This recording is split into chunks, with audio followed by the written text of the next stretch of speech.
Hello friends, welcome back, good evening. दोस्तों एक बार फिर से आप सभी का अपने यूट्यूब चैनल पैसर पॉइंट में हार्दिक तहे दिल से स्वागत है। दोस्तों जैसे कि आप बैकग्राउंड देख पा रहे होंगे, आज की इस क्लास में डिस्कशन है। आज है 24 मई और 24 मई को जो टेक्निकल हेल्पर जो एग्जाम कंटेंट हुई, इस क्लास के अंदर दोनों शिफ्टों के एक साथ आंसर के बारे में डिस्कशन करेंगे।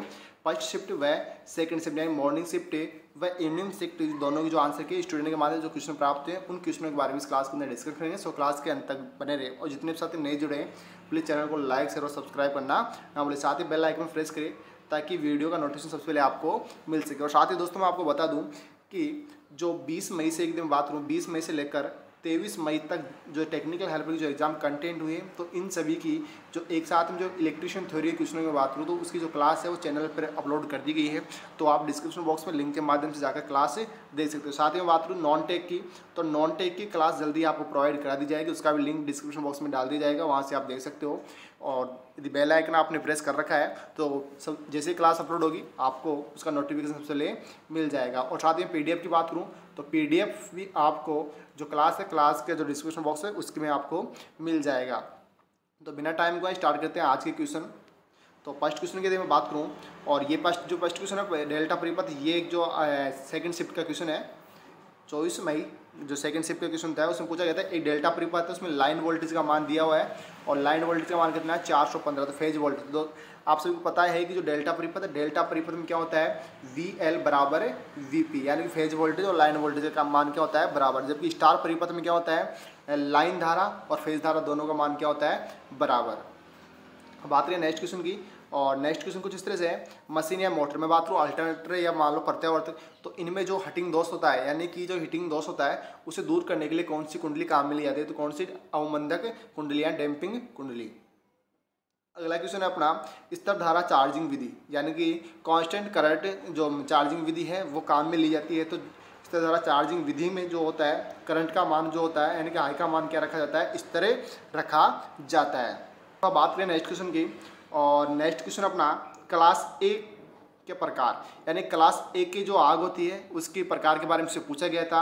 मैं बात करूँ लास्ट जो एग्जाम कंटेंट हुई थी यानी कि 22 तारीख को सेकंड शिफ्ट की अगर मैं बात करूँ तो उसमें पूछा गया था द्रव की आग, यानी कि द्रव्य की आग। तो द्रव्य की आग कौन सी होती है, क्लास बी प्रकार की। द्रव्य की आग कौन सी होगी, बी प्रकार की आग। मैं इसके अलावा बात करूँ सी प्रकार की आग, तो सी प्रकार की आग जो जेवीएनएल है, जेवीएनएल क्या मानता है उसमें विद्युत के तारों में लगी हुई आग कौन सी मानता है, सी प्रकार की आग। तो यहाँ आपको जो ए प्रकार की आग होती है उसके आपको क्या बताना है नाम। जैसे मैं बात करूँ कपड़ा, लकड़ी, कागज, तो कौन सी हो जाएगी ए प्रकार की आग। जो ऑप्शन था ऑप्शन के अकॉर्डिंग आपको क्या बताना है आंसर। और जितने भी एग्जाम जो स्टूडेंट एग्जाम देके आए वो कमेंट करके बता सकते हैं जो ऑप्शन है, ऑप्शन आप एक बार कंफर्म करा दीजिए ऑप्शन क्या क्या ऑप्शन है थे। तो ऑप्शन के अकॉर्डिंग अपन की जो आपको ऑप्शन के जो कमेंट बॉक्स है उसमें इसका आंसर मिल जाएगा। यानी जितने भी क्वेश्चन है उनका ऑप्शन के अकॉर्डिंग आपको क्या देना होता है आंसर।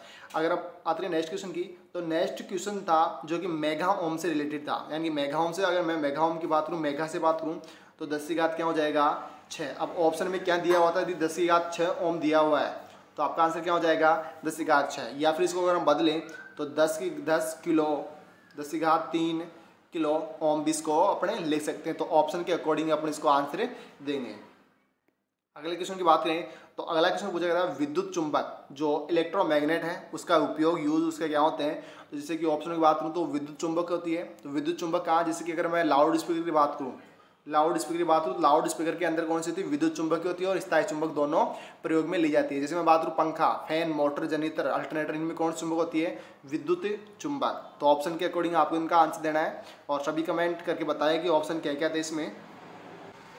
दोस्तों बात करते हैं नेक्स्ट क्वेश्चन की, और नेक्स्ट क्वेश्चन अपना ट्रांसफॉर्मर रेशो, यानी ट्रांसफॉर्मेशन जो रेशो है, रेशो का मान यहाँ पूछा हुआ था। इसमें इस क्वेश्चन कुछ इस तरह से था कि जो वोल्टेज जो स्टेप अप व स्टेप डाउन ट्रांसफॉर्मर है उसके बारे में आपको बताना था। तो यहाँ मैं बात करूँ स्टेप अप व स्टेप डाउन, तो ट्रांसफॉर्मर रेशो अगर रेशो के निकालना आपको रूपांतरण, तो उसका मान के बराबर क्या हो जाएगा NS बटा NP।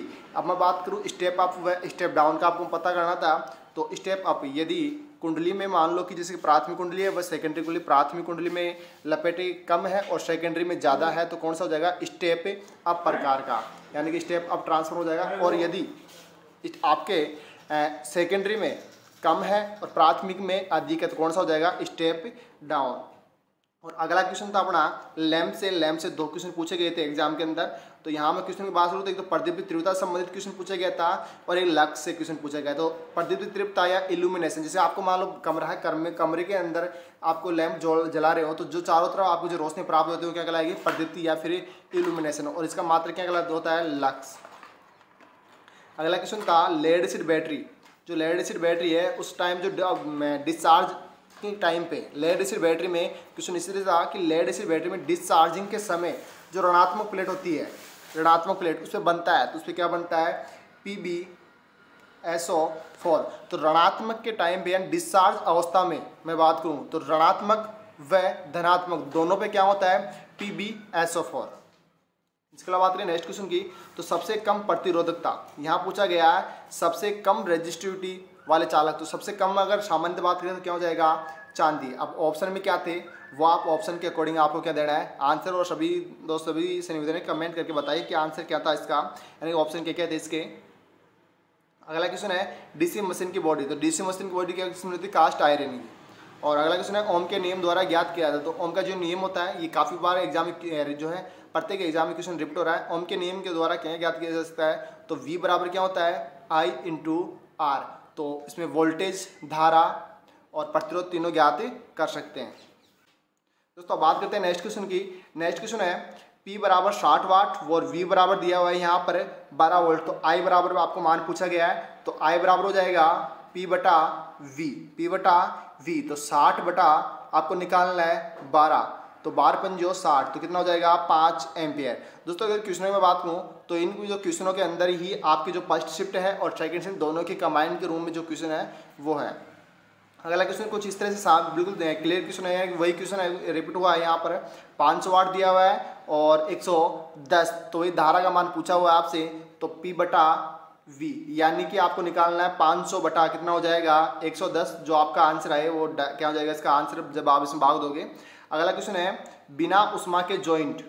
जो बिना उष्मा के जो जॉइंट करते हैं उसे क्या कहते हैं, बिना उष्मा की जो जॉइंट की जाती है उसे क्या कहते हैं। तो सीधी सी भाषा में बात करें तो बिना उष्मा की जो जॉइंट की जाती है उसे क्या कहते हैं, रिवेट। जैसे आपका कॉम्बिनेशन प्लायर होता है, कॉम्बिनेशन प्लायर को जो जॉइंट की जाती है उसे क्या कहते हैं, रिवेट। और अगर मैं पोलो की बात करूँ तो पोलो के किसके माध्यम से चिपकाया जाता है, रिवेट के माध्यम से। और यदि मैं बात करूँ सोल्डरिंग, ब्रेजिंग, तो उनमें क्या होती है, हीटिंग होती है, या फिर वेल्डिंग, तो इनमें क्या होती है, हीट होती है, उष्मा पैदा होती है। जबकि रिवेट में कोई किसी प्रकार की उष्मा पैदा नहीं होती है। और जॉइंट से याद आया, एक क्वेश्चन पूछा गया था टी जॉइंट के बारे में, डायग्राम दिया हुआ था किस प्रकार का जॉइंट है, तो कौन सा हो जाएगा, टी जॉइंट।